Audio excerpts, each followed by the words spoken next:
17வது வசனம். நியாயத்தீர்ப்பு தேவனுடைய வீட்டில் துவங்கும் காலமாய் இருக்கிறது.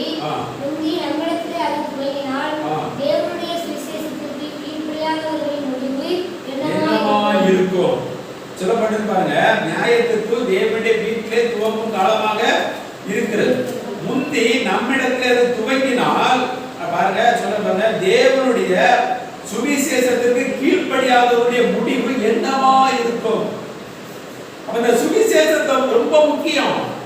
இந்த சுவிசேஷத்துக்கு கீழ்ப்படியாதவங்க இயேசு கிறிஸ்துவை குறித்து என்னதான் பேசிக் கொண்டிருந்தாலும், எப்படிதான் அவருக்காய் வாழ்வேன் அவருக்காய் வாழ்வேன் அவருக்காய் வாழ்வேன் அவருக்காய் வாழ்வதில்லை, அவர் நமக்குள் வாழ வேண்டும். அதற்கு நாம் இருதயத்தை ஒப்பு கொடுக்க வேண்டும்.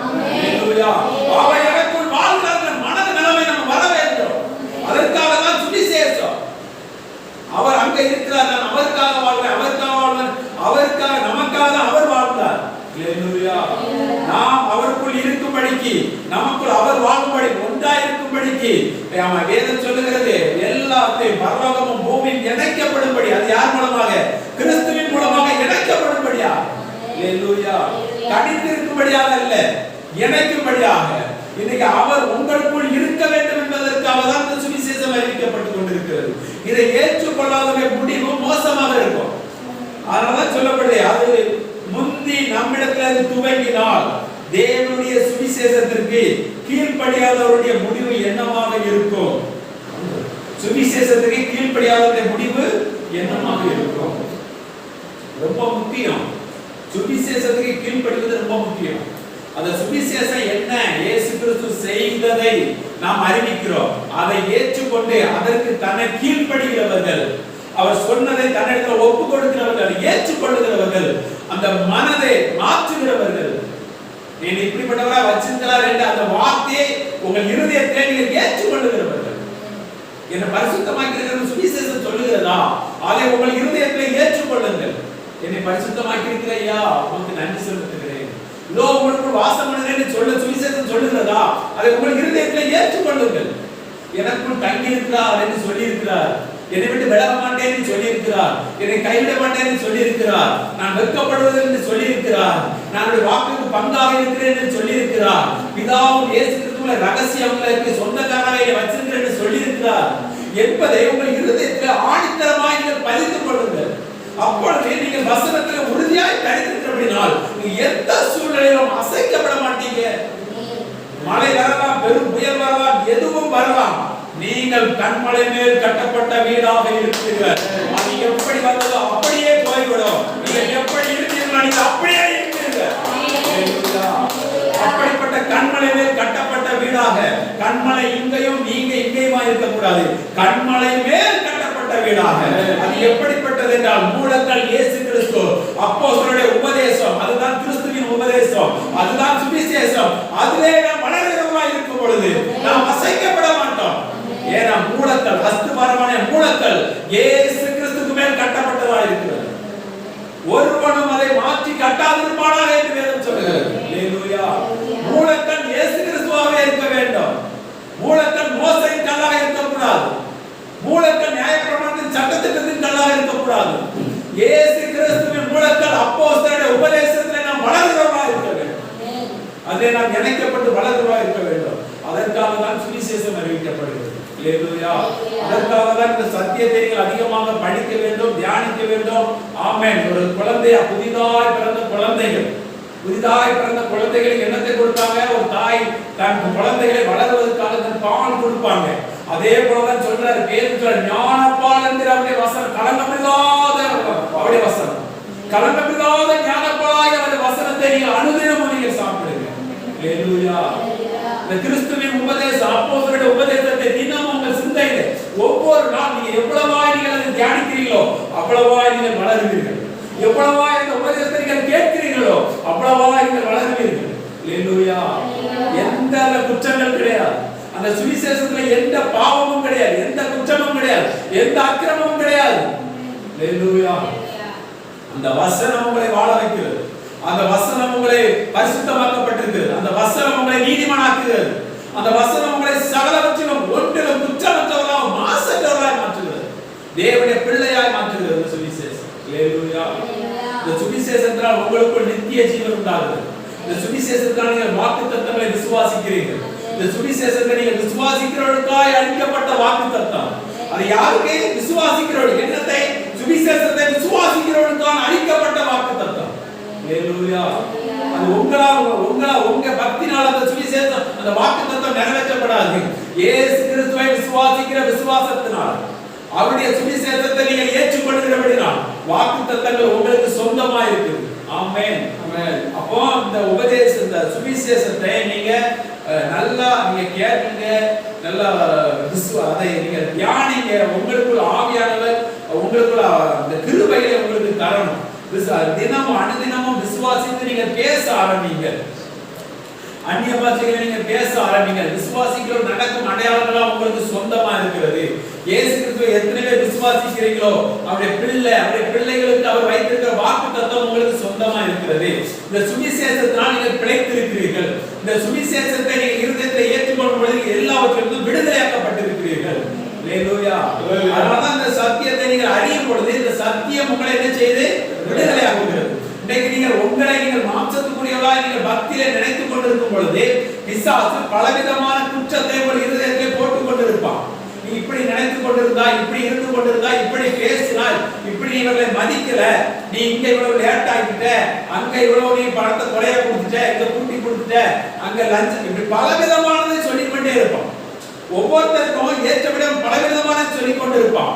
இதை மாம்சத்துக்குரியவரை இதை போக்க வேண்டும், இதை மீற வேண்டும் என்று முயற்சி பண்ணி கொண்டிருப்பார்கள். ஆவிக்குரியவர்களாக நாமளோ அதையெல்லாம் தூக்கி குப்பையில போட்டுட்டு அதையெல்லாம் இயேசு சிலுவையில அடித்து நம்மளை மீட்டெடுத்திருக்கிறார். அந்த சட்டத்திட்டங்களுக்கெல்லாம் இருந்து நம்மளை மீட்டெடுத்திருக்கிறார். இன்றைக்கு அவர் நம்ம புதிதாய் ஆக்கி அவருடைய சுவிசேஷத்தை தந்திருக்கிறார். இதை நீங்கள் அனுதினமும் விசுவாசிங்க. இந்த சுவிசேஷத்தை அனுதினமும் விசுவாசிக்கும் பொழுது இதிலே நீங்கள் புதிதான சிருஷ்டியா இருப்பீங்க. பலவீனம் எல்லாம் ஒழிந்துடும். மாம்சத்தின் கிரியைகள் எல்லாம் ஒழிந்து போயிடும். ஆவிலே நீங்கள் பிறந்தவர்களா இருப்பீங்க.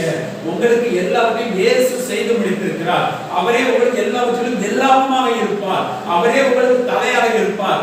அவரே உங்களுக்கு வழி நடத்துகிறவராக, குருவாகவும் போதகராகவும் இருப்பார். அல்லேலூயா. ஒரு தகப்பனாய் இருப்பார். உங்க கரத்தை பிடித்திருக்கிறவர் உண்மை உள்ளவர். எப்பொழுது நினைச்சுங்க, என்னை நடத்தி கொண்டிருக்கிறவர் உண்மை உள்ளவர், எனக்கு தங்கி இருக்கிறவர் உண்மை உள்ளவர், எனக்கு வாக்கு தந்தவர் உண்மை உள்ளவர், என்னை விட்டு விலக மாட்டேன் என்று சொன்னவர் உண்மை உள்ளவர். அல்லேலூயா. என்னை ஆசீர்வதிப்பேன் என்று சொன்னவர் உண்மை உள்ளவர். உங்களை குறித்து எங்கேயாவது சொல்லியிருக்கிறாரா? என்னை ஆசீர்வதிப்பேன் என்று சொல்லியிருக்கிறாரா? பேரை பெருமைப்படுத்துவேன் என்று சொல்லியிருக்கிறாரா? ஆமென். ஆபிரகாமுக்கு சொன்னார், அது உங்களுக்குரியதுதான். அல்லேலூயா. இயேசு கிறிஸ்து மூலமாக உங்களுக்குரியதுதான்.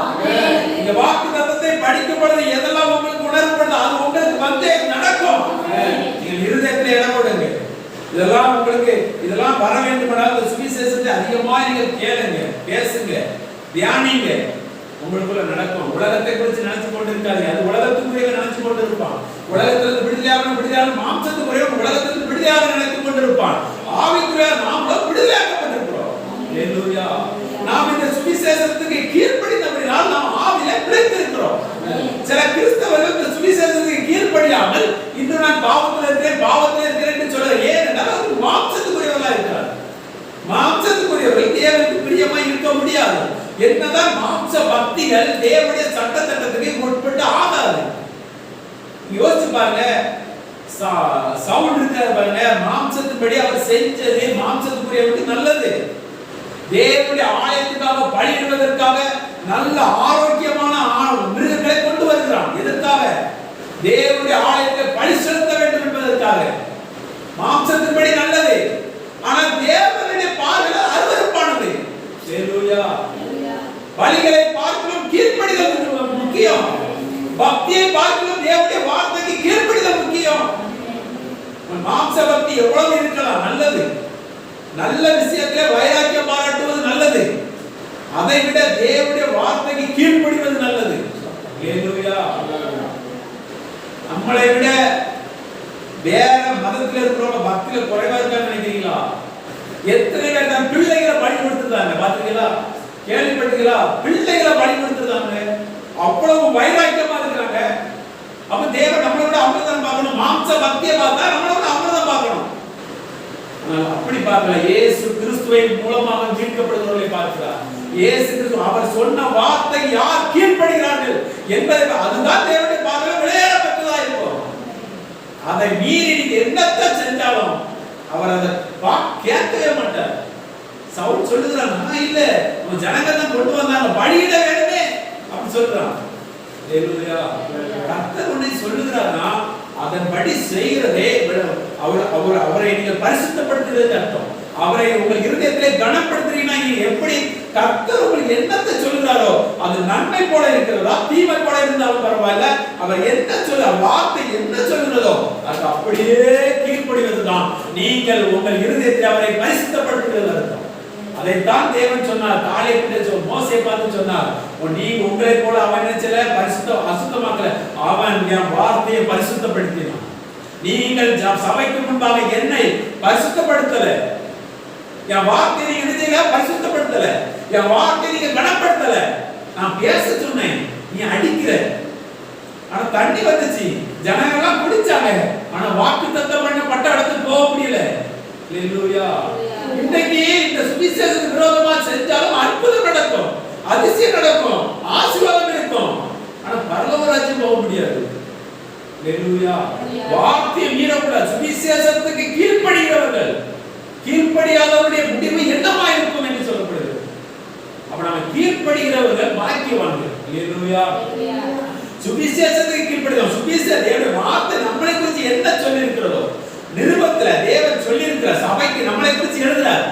ஆவியானவர் நம்மளை குறித்து ஊழியர்கள் மூலமாக எழுதுகிறார். அதை நீங்க எல்லாவற்றுக்கும் நீங்க என்னெல்லாம் உங்களை குறித்து சொல்லுதோ அதை அப்படியே நீங்க கீழ்ப்படிந்து அதை ஏற்றுக்கொள்கிற நீங்கள் பாக்கியவான்கள். அல்லேலூயா. இதை எங்கெல்லாம் கேட்கப்படுகிறதோ அதை கேட்கிறவர்கள், அதை தன்னிலை அதை ஏற்றுக்கொள்கிறவர்கள், அதை அதுக்கு கீழ்ப்படுகிறவர்கள் பாக்கியவான்கள். அவர்கள் தான் தண்டனைக்கு தப்பிக்க முடியும். அல்லேலூயா. ஆமென். அது சொல்லப்பட்டிருக்கிறது 18 பாருங்க, நீதிமானே ரட்சிக்கப்படுவது அரிதானால் பக்தி இல்லாதவனும் பாவிகளும் எங்கே நிற்பார்? நீதிமானே இப்போ நீதிமானே அவிசுவாசத்துல போயிட்டாருங்களே, முடிஞ்சு அவ்வளவுதான். இந்த விசுவாசம் இறுதி வரையிலும் நிலை நிற்கணும். அல்லேலூயா. விசுவாசம் இறுதி வரையிலும் நிலை நிற்பவனே ரட்சிக்கப்படுவான். இன்றைக்கு நாம சொல்லிட்டு இன்னும் 5 வருஷம் கழிச்சு அப்படி நம்ம மாம்சத்திலே ஆரம்பிப்போம்னா ஆக்கடிக்கு தப்ப முடியாது. கலத்தியர்ல சொன்ன மாதிரி புத்தி இல்லாதவனே அப்படின்னு சொல்லுவா. ஆரம்பத்துல நீ ஆவிலே ஆரம்பம் பண்ணினாயே, ஆவிலே கிறிஸ்துவின் உபதேசத்துல நிலைத்திருந்த நீ இன்றைக்கு நீ மாம்சத்திலே முடிவு பண்ணினது. இது உங்களை அழைத்தவரால் உண்டான போதகம் அல்ல. அல்லேலூயா. அப்போ ஆரம்பத்துல கொண்ட அந்த சுவிசேஷம் இறுதி வரையிலும் நாம் ஒரு விசுவாசத்துல உறுதியாக என்னெல்லாம் நம்மளை குறித்து சொல்லப்பட்டதோ அப்படிப்பட்டவர்களாய் இருந்து நாம் தேவனுக்கு நன்றி சொல்லி ஸ்தோத்திரத்தோடு கூட நம்ம என்ன செய்யணும்? பெருகணும். அல்லேலூயா. பெருகப்படுது. நீங்க எல்லாவற்றையும் வேதம் சொல்லுங்க, எல்லாவற்றிலும் நீங்க எஜமானனா இருந்தோம், நீங்க குழந்தையா இருப்பீர்கள். ஆனால் அடிமையானவனுக்கும் உங்களுக்கும் வித்தியாசம் இருக்கா? அப்ப நீங்க இப்படிலாம் இருக்கிறேன்னு சொல்லியும் நீங்க இந்த வசனத்துல வளராம இருந்தீங்கன்னா உலகத்துக்குரிய போலதான் நம்மளும் இருப்போம். வித்தியாசம் இருக்காது. அப்ப இதை கேட்டு உணர்ந்து இதிலே வளருகிற பொழுது நீங்கள் எல்லாவற்றுக்கும் அதிகாரமுடையவர்களாக இருப்பீர்கள், எல்லாவற்றையும் ஆளுகை செய்கிறவர்களாக இருப்பீர்கள். ஆமென். ராஜ்யத்தின் புத்திரராய் நீங்கள் இருக்கிறீர்கள். ஆமென். இப்படிப்பட்ட பாக்கியம் இயேசு கிறிஸ்து மூலமாக கொடுக்கப்பட்டது. அவருடைய ஆவியில இருக்கிறவர்கள் ராஜ்யத்தின் ஆவியுடையவர்கள், ராஜ்யத்தின் புத்திரராக இருக்கிறார்கள். அப்போ கிறிஸ்துவுக்கு இயேசு கிறிஸ்துவின் சுவிசேஷத்துக்கு கீழ்ப்படியும் பொழுது நாம் ஆக்கினிக்கு தப்பப்படுகிறோம், நாம் ஆவியில பிழைத்திருக்கிறோம் என்று வேதம் சொல்லுகிறது. நாம் புது சிருஷ்டியா இருக்கிறோம் என்று வேதம் சொல்லுகிறது. பழைய எல்லாம் ஒளிந்துட்டு வேதம் சொல்லுகிறது. இதை எல்லாம் உங்கள் இருதயத்தை ஏற்று அதை உங்கள் இருதயத்தை காத்துக்கொண்டு அதிலே நீங்கள் நிலைத்து அதிலே நீங்கள் வளரும் பொழுது எல்லாவற்றையும் ஜெயம் கொள்கிறவர்களா இருப்பீங்க, எல்லாவற்றையும் வெற்றி சிறந்தவங்களா இருப்பீங்க. உங்களுக்கான தேவனுடைய ராஜ்யம் பரிபூர்ணமாய் உங்களுக்கு அளிக்கப்பட்டிருக்கும். அல்லேலூயா. தேவனுடைய ராஜ்யம் பரிபூர்ணமாய் அவர்களுக்கு அளிக்கப்பட்டிருக்கும் என்று 2 பேர் 1ஆம் அதிகாரத்தில் இப்படிப்பட்டவர்களுக்கு என்று சொல்லப்பட்டிருக்கு. அல்லேலூயா. அதை விசுவாசிக்கிறவர்கள் தான் சுத்திகரிக்கப்பட்டதை மறந்து கண் சொருகி போட குருடனாய் இருப்பான். விசுவாசிக்கிறவர்களுக்கோ அவர்களுக்கு பூரணமாய் அளிக்கப்படும். அந்த ராஜ்யம் அவர்கள் பரிபூரணமாய் அளிக்கப்படுகிறது. நாம் எவ்வளவு பெரிய பாக்கியவான் என்பதை யோசித்துக் கொள்ளுங்கள். இதற்கு வேண்டிய எல்லாவற்றையும் இயேசு கிறிஸ்து செய்திருக்கிறார். அவர் செய்ததுதான் உங்களுக்கு நான் சுவிசேஷமாக அறிவித்திருக்கிறேன். இதை நீங்கள் ஏற்றுக்கொள்ளும் பொழுது, இதை நீங்கள் வளர்ச்சி அடையும் போது எல்லாம் உங்களுக்கு சொந்தமாகிறது. குறிப்பாக ராஜ்யத்தின் புத்திரர்களா இருக்கிறீங்க. இந்த உலகம் உங்களை ஒன்றும் செய்ய முடியாது. இந்த உலகத்தை இயேசு கிறிஸ்து ஜெயித்திருக்கிறார். அவருடைய பிள்ளைகளாக நீங்களும் ஜெயித்தவருக்குள் பிள்ளையாக நீங்க இருக்கிறீங்க. அல்லேலூயா. இந்த அடிமையானவருக்கு பிள்ளை அல்ல, ஜெயித்தவருக்கு பிள்ளையாக இருக்கிறதுனால நீங்களும் எப்படிதான் இருக்கிறீங்க? ஜெயித்தவங்களா இருக்கிறீங்க. ஆமென். இப்போ ஒரு ரெண்டு ராஜ்யம் இருக்கிறது.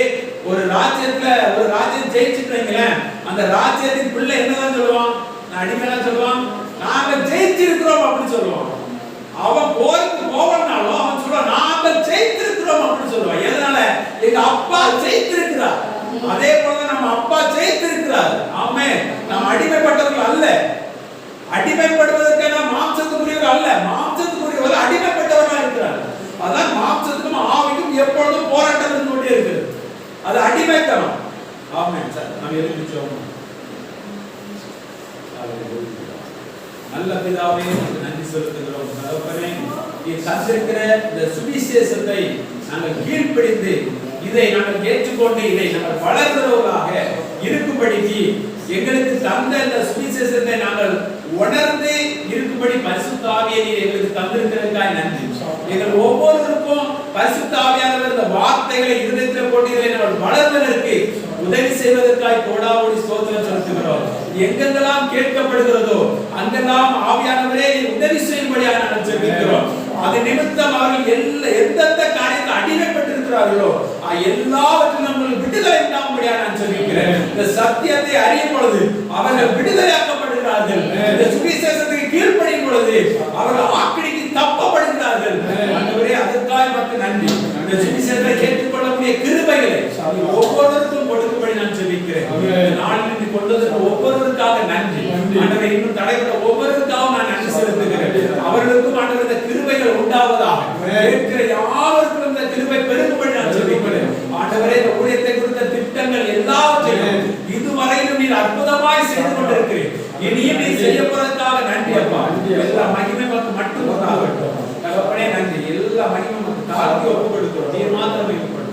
இயேசு கிறிஸ்துவின் நாமத்தில் ஜெபித்திருக்கிறோம் நல்ல பிதாவே.